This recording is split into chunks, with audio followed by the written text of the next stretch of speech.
দেখুন, আমরা প্রতি বছরই একটা স্ট্যান্ডার্ড টিম করি, একটা ভালো ক্রিকেট উপহার দেবো।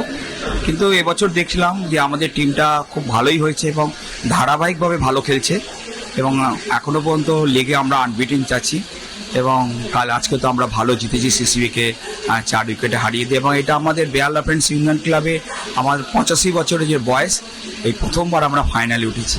বেহালা ফ্রেন্ডস ইউনিয়ন ক্লাব নতুন ইতিহাস রচনা করলো।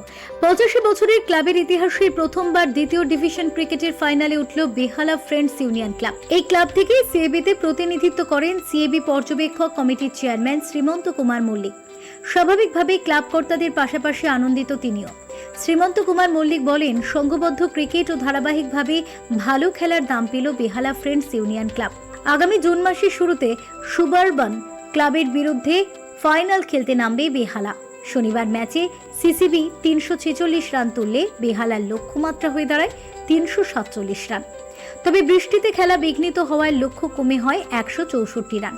তাতে বেহালা ফ্রেন্ডস ইউনিয়ন ক্লাব 6 উইকেট হারিয়ে জয়ের বন্দরে পৌঁছে যায়। 4 উইকেটে জিতে নিশ্চিত করে ফাইনাল।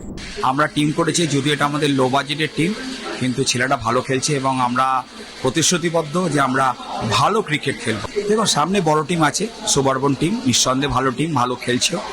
তো আমরা আমাদের যদি স্বাভাবিক খেলাটা খেলতে পারি তাহলে একটা ভালো লড়াই হবে, এটুকু বলতে পারি। দেখুন, আমি সত্যি কথা বলতে গিয়ে একটু নিজের কথা বলা হয়, আমি নিজে ক্রিকেট খেলেছি এবং ক্রিকেট খেলে চাকরি পেয়েছিলাম। তো আমি একটু খেলতে দীর্ঘদিন ধরে মাঠে থাকার সূত্রে যে কোন প্লেয়ারটা কীরকম, আমার টিমে কোন জায়গাটা ঘাটতি আছে, একটা ধরে খেলার প্লেয়ার আমরা নিয়েছিলাম বেশি একটু টাকা দিয়ে।